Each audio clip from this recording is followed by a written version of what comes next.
Today on Behind the Label, meet Bobbi Brown, the world's most famous celebrity makeup artist. See how this down-to-earth woman has skyrocketed to fame and created an international empire. Plus, virtually every famous face has experienced the Bobbi Brown touch. See why they all keep coming back for more. And Bobbi reveals her tips for looking young, healthy, and gorgeous.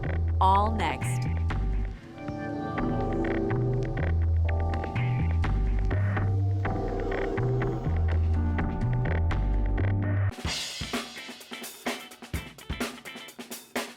Bobbi Brown. Her name is on the lips of every star, from trendy hipsters like Sienna Miller and Scarlett Johansson to iconic beauties like Christy Brinkley, Vanessa Williams, and Susan Sarandon. But Bobbi's about a lot more than just A-listers. In fact, she's the guru of glam for the runway, the red carpet, and real women everywhere. With sales at her eponymous company hitting the astonishing $500 million mark in 2006, there's no doubt that Bobbi Brown has a leg up in the face business. Here you are, Bobbi Brown, household name. Did you ever think it would be this big? I never thought that my company would be this big, and if I even thought there was a chance, I never would have done it. It's not the way I wanted to live my life. You know, I'm a very simple person. So even that the company is big, I try to do everything that feels really comfortable and normal, and that's what makes me happy. Do you attribute any of that about liking the simplicity of that to your upbringing? Well, I think that everything that we are is because of where we come from, you know, and I think a lot of people forget where they come from. I mean, I'm really lucky. I was born into a really nice family with, you know, great grandparents, loving parents, and, you know, they were very nurturing and I guess very grounded, very normal. What was your beauty ideal growing up? When I was growing up, it was so much about looking like Barbie. So I think it was always difficult for me because I don't look like Barbie. I never look like Barbie. Me neither. Right. I mean, a lot of girls don't look like Barbie. So it was very easy not to feel that you were attractive back then. And so I never thought I was pretty, and I really wasn't pretty. And so I always felt, you know, that I was inadequate to my friends that were taller and thinner. And I think that has helped shape me with who I am. I think I'm more attractive at 50 than I was when I was 13. Who do you identify with, or who did you? Well, my beauty role model when I was young was always my mom, because she was the most glamorous, beautiful woman. And my grandmother, who had, you know, more lines in her face than a Shar-Pei, I just thought she was gorgeous because she was so nice and so wonderful.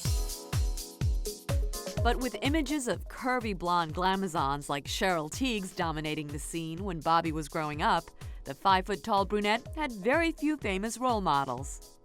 The big turning point for me is when I was, I guess, in middle school or early high school, and I went to see the movie Love Story. And that's when I saw Ally McGraw with her strong eyebrows and her brown hair and her brown eyes. And it's the first time I really thought that you know what, I could be pretty too. Have you ever met her? I never met Ally McGraw, but last year when I was on the Today Show promoting my book, I told the story, and about a week or two later, I get a phone call in my office from Ally McGraw. And we spoke on the phone for about 45 minutes. What'd you talk about? Well, you know, she heard the story, and she told me that she's been wearing my makeup for years, and she always wondered who Bobbi Brown was because it was the first makeup that actually made her look like herself. And for nearly 3 decades, Bobbi's been making women everywhere look like themselves, only prettier. You came up in the 80s. What did you think of the makeup at the time? In the 80s, the makeup was very strong. The red lips and the contoured cheeks and the eyebrows. When I started doing makeup and I would buy makeup from the different companies, I would have to fix all the colors. They were terrible. They just were not wearable. So it's when I started doing more of a natural, healthy makeup. And I remember doing a cover of a magazine, and I made the girl really tan and bronzed. And no one did that back then. And when the picture came out, I was so excited, but I showed it to some of the big makeup artists, and one of them even said to me, you know what, if you want to work, you better do pale skin. No one likes the tan look. And look at you now. And look at me now. And things really, the natural look really took off. In fact, Bobbi sparked a revolution. But finding makeup to create a natural look wasn't easy. So Bobbi started by creating her own lip color, aptly called brown. That led to 10 signature shades that could be mixed and matched to complement women of every color and complexion. So what was it like to get your product into the stores? Originally, I was selling the makeup out of my house. It was mail order, and it was written about in Glamour magazine by the beauty editor, at the time, Leslie Seymour. And then one day I was at a party, and I was talking to someone, and this is where I always tell young kids it's really important to be nice. Just no matter what, you have to be nice. And I was talking to this girl at the party, and I said, "What do you do?" And she said, "I'm the cosmetics buyer of Bergdorf." I told her about these lipsticks, and she said, "Wow, that sounds really interesting. Let me go in and tell people about it." And she called me up and said, "We're gonna take them. We'd love to have them." Bobbi's goal was to sell 100 lipsticks at Bergdorf's in 1 month. Instead, the first 100 were gone in a day. And Bobbi Brown was in business. How did you take it from lipstick to empire? The lipsticks were a big hit, and then the customers were saying, "All right, we love your lipsticks. We need eyeshadows." And, slowly things started going, so it was really busy. That's putting it mildly. In addition to Bergdorf's, Bobbi's makeup was soon selling out at other retail powerhouses like Saks Fifth Avenue, Neiman Marcus, and Bloomingdale's. She even went international with Harrods in the UK. And that momentum continues to this day. This is a multi-billion-dollar industry. It's competitive, we're inundated with products. What do you think it is about your makeup or your product that draws women to your counter? My philosophy and my vision of beauty is always about a woman to find out who she is, to make herself look better, and that's what works with her style. And I think that's really important, that women are individuals. It's not cookie-cutter beauty where this is the color of the season and this is how you wear it. By shunning trends to cater to women's individual needs, Bobbi Brown has single-handedly built a global empire. So what prompted you to go from being an artist to becoming a brand? What do you think drove you? I don't really know what really drove me. I think that passion drove me. And now I look back and I think about who my role models were. I watched my grandfather, who came over from Russia, without anything and worked his way up. I used to watch him, how he treated people. I think that he really showed me work ethic. He would be really proud. He would be amazed. He would be amazed if he saw my success. And my grandmother, who was my biggest life role model, would be really proud when she would see that, I am still the same Bobbi that I was when I was a kid. Coming up, see how Bobbi handled going head-to-head with a fierce fashionista. Plus, I wanted to quit. It wasn't worth it. find out why Bobbi almost threw in the towel.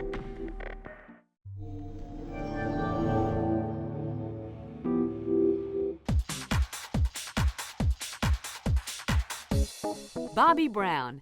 She changed the face of beauty in the 80s and became a household name in the 90s with her natural makeup line. Today, the hottest actresses, rock stars, and even athletes are all soliciting some serious face time with a celebrated makeup artist. And her meteoric rise started early in her career when she was chosen to work on one of the most famous young faces in Hollywood. Brooke Shields was one of the early celebrities that I worked with. She was as sweet and gracious as you could imagine. Without realizing it, she was a big role model, because for someone that was that famous and that nice, it's a great thing to watch. You've done so many celebrity faces. Did you ever get starstruck by any of them?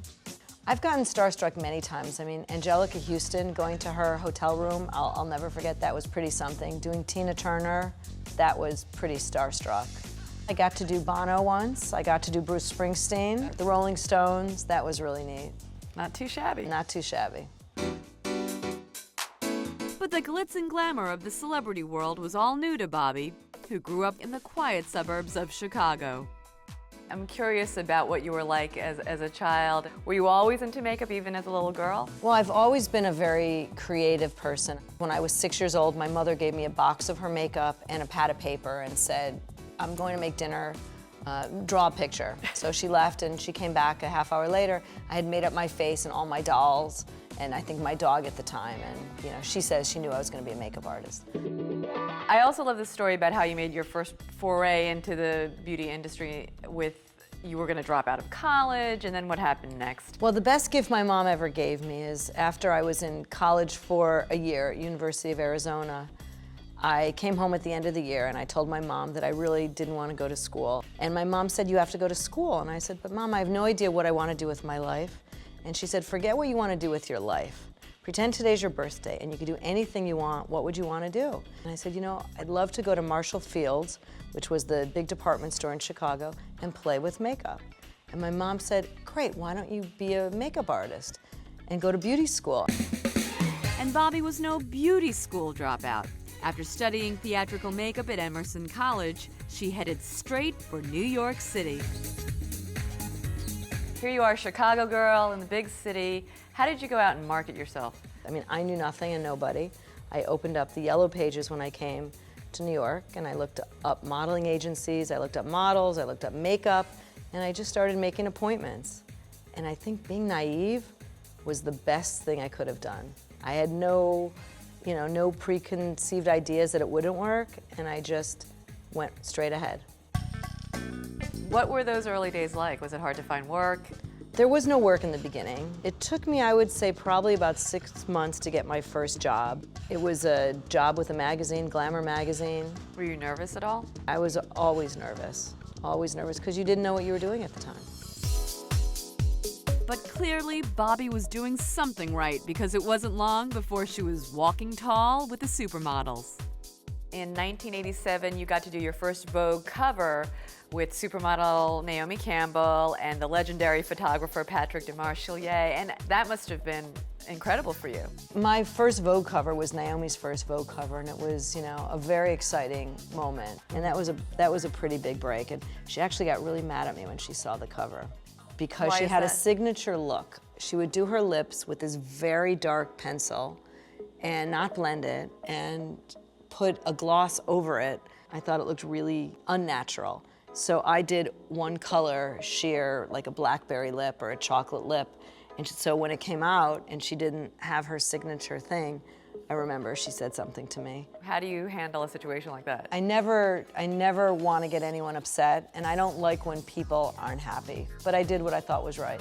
And I'm sorry, I can't do bad makeup. I had to do good makeup. And giving good face is her top priority. So much so that she gathers all her best makeup artists from around the world twice a year for what she calls Beauty Boot Camp. How do you teach your makeup artists and employees? I'm very visual, so I always show things. I show pictures, I use my hands a lot. We don't learn by someone saying, this is what you have to be, and this is how you have to act, and this is how you hold the brush. I will get to see them work on customers, and I either say it's amazing, or I show them how they could fix things. Too orange, no, it's orange. I'm really particular. Since Bobbi's magic touch has captivated the likes of Sheryl Crow, Brooke Shields, and Susan Sarandon, I thought it was time she worked that magic on me. I'm a clean slate, so what would treat me like a customer? All right, well, you don't need very much. Oh, you're just saying that. You don't. A little bit of concealer. What's the universal tip you give all women? Well, concealer is a secret of the universe. And the reason I say that is because once you learn how to use concealer to lighten up under the eyes, no matter how tired you are, no one will know. What are you doing to me now? I'm doing Pot Rouge, and this is really great because it just gives a little bit of color. And I love the color when you pinch your cheeks. You could actually find a color blush when you pinch your cheeks to find the right color. And the best thing to do when you do blush is to smile, and you find the apple of your cheek, and you blend up into the hairline. And also, feel where I'm going down. You also blend down, because a lot of women put blush on, and they don't realize that you see people on the side. Oh. Now you do so many fashion shows, and I want to know about the collaborations you have with these big-name designers. Does it always go smoothly? It doesn't always go smoothly, and sometimes it's a little hairy, but I would say the majority of the time, I tend to take the fashion shows of the designers that I really like, and they've become friends, or I just really love their collection. Once or twice, the designer was incredibly rude at a makeup test, and I left. You know, I will work with anyone, I just cannot handle when somebody's rude. Look how pretty you look. You do, you look really pretty. Oh, I like it. Yeah. This is very me. Yeah. Like I feel like me. If you had to put your beauty philosophy into one line, what would it be? My beauty philosophy is really simple. I believe all women are beautiful and can be beautiful with the right makeup, the right knowledge, and the right confidence. It's attainable for anyone. And it's not like certain other companies that are very, high fashion and bright colors and things like that. It's very everyday. Well, your makeup looks great. Some people might say that the beauty industry preys upon women's insecurities. How would you respond to that? Well, I think a lot of the beauty industry preys upon women's insecurities and tells women what's wrong with them. I think I've really hit a nerve because I believe that makeup is really powerful and really healing. I've worked with women who are going through chemotherapy. There's so many women who have so many different issues. There is no bigger reward than, when a woman who's, had black dark circles under her eyes, who could never find anything to show her how she could look not tired. To show a woman how she could look pretty is a gift. Coming up, find out which Hollywood beauty inspires the famed makeup artist. Plus, Bobbi dishes about how to eat your way to younger, healthier looking skin.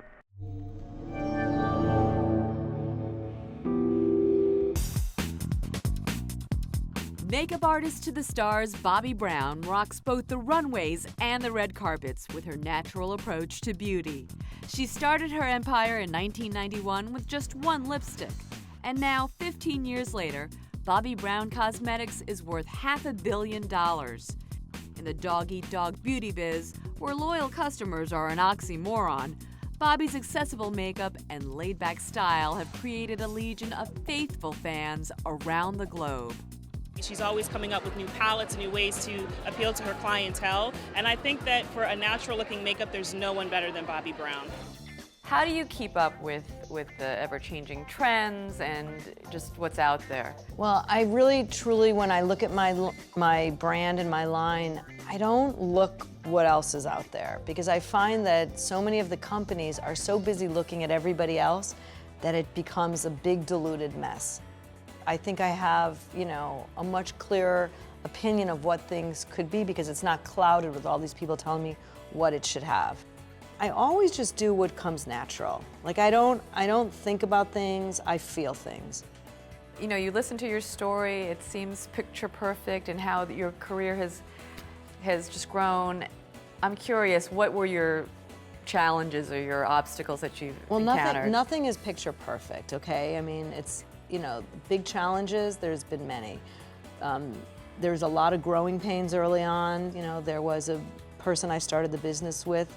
We had a lot of differences. It was a very difficult relationship. That was, probably my toughest challenge. Did you ever want to give up? I did want to give up. I wanted to quit. It wasn't worth it. And I would lay in bed, with my husband and saying, I can't do this anymore. And he would encourage me and say, you know what?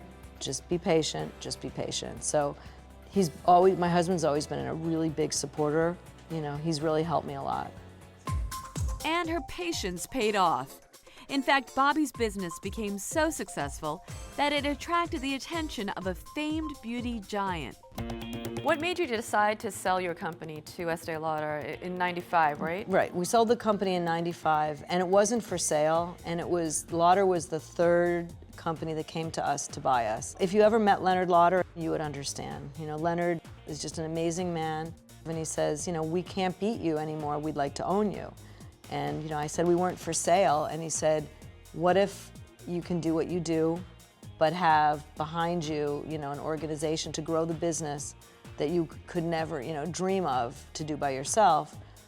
And I was very honest, and I told him that, I did not want to spend my life, traveling. I wanted to be, a mother. And he said, you know what, with our help, you can have the life you want. And I believed him. And he was 100% right.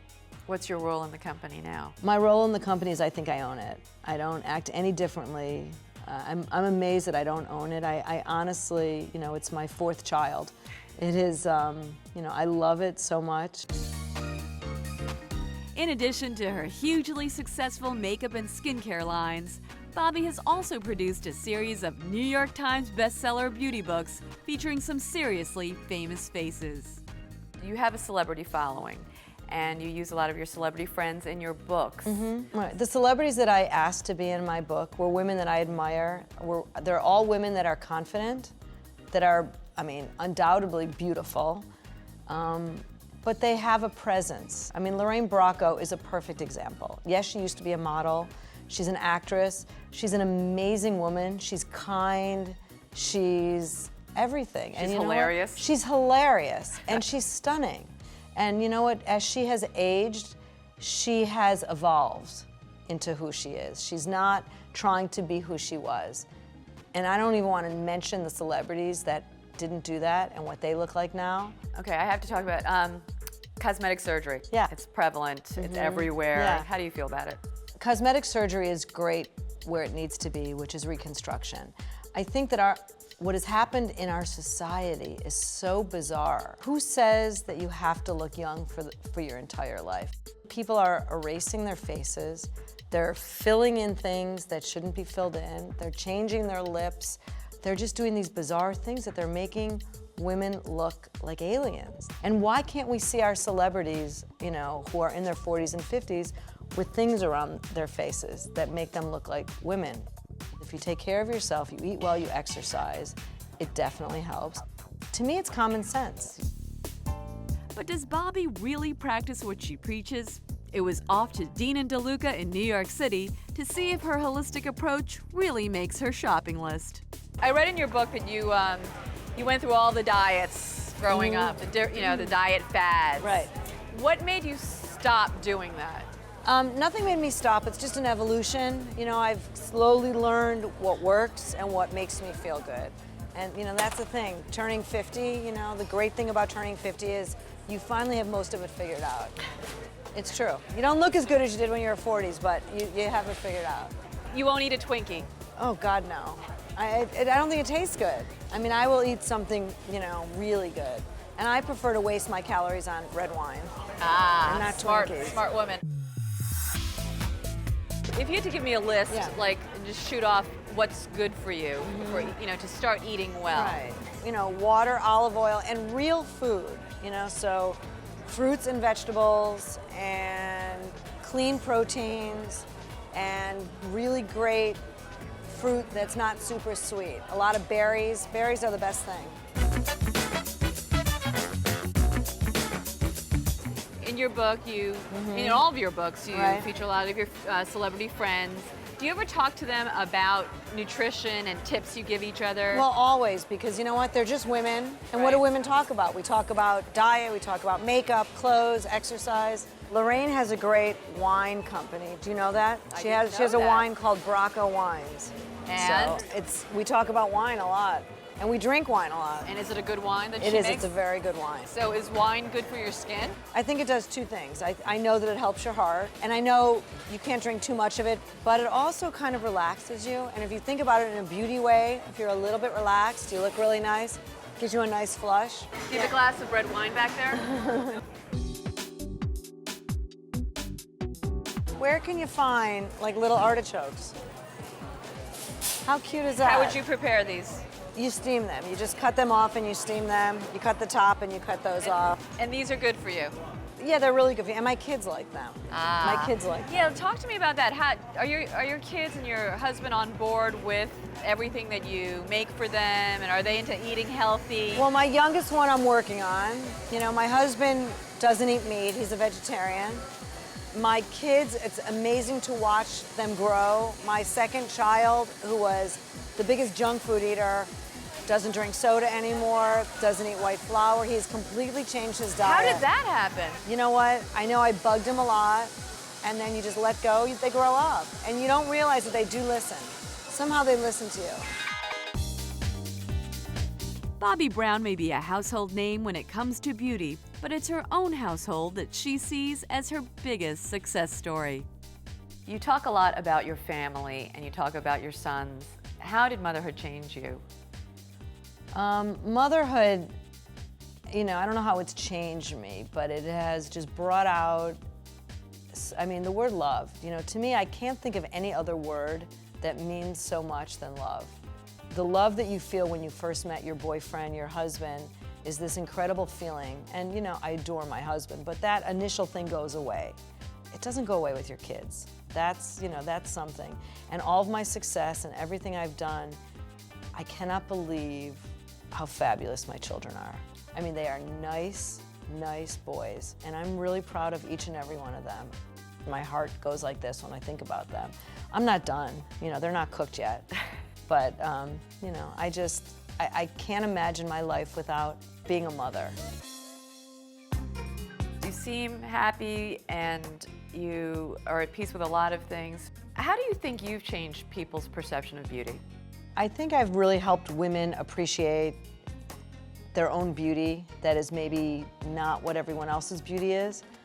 I think I've helped women figure out what style works for them, but also to really see what is beautiful that other people maybe have said was a flaw. What does Bobbi Brown want to be known for?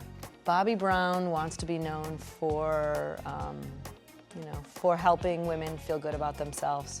I'm very proud of what I am known for, and, you know, I pretty much am who I hope to be. Today on Behind the Label, one of the biggest names in the world of fashion, Donna Karan. With a career that has spanned more than 20 years, she's become legendary in the industry. Her sexy, powerful designs brought high fashion to the boardroom. Her client list is overflowing with A-list celebs. And today, the Donna Karan name is all but synonymous with New York and American fashion. Pharrell Williams here. Hi, I'm Joy Bryant, I'm Eric Ripper, I'm Tom Colicchio. I'm Dr. Frank Lipman, the host of On the Table, the host of Across the Board, Host of Artist Talk. Host of Hooked Up. host of the show Be Well Week, Be Well Weekend on the Reserve channel. It's only on Reserve. Did you know that you can follow my show on social media sites like Facebook? Follow us on Twitter. If you're a fan of my show, hit the like button. All of the above. Share me with your friends. Treat yourself. Check out a new episode of my show, Hooked Up. And if you want to leave comments, feedbacks, ideas, whatever, love to hear from you. Leave a comment. And if you don't want to miss the show, be sure to subscribe. The one that's like down here, or is it here? Somewhere down here. Thanks for watching the Reserve channel. Only on YouTube. Throw caution to the wind and ask yourself what rules.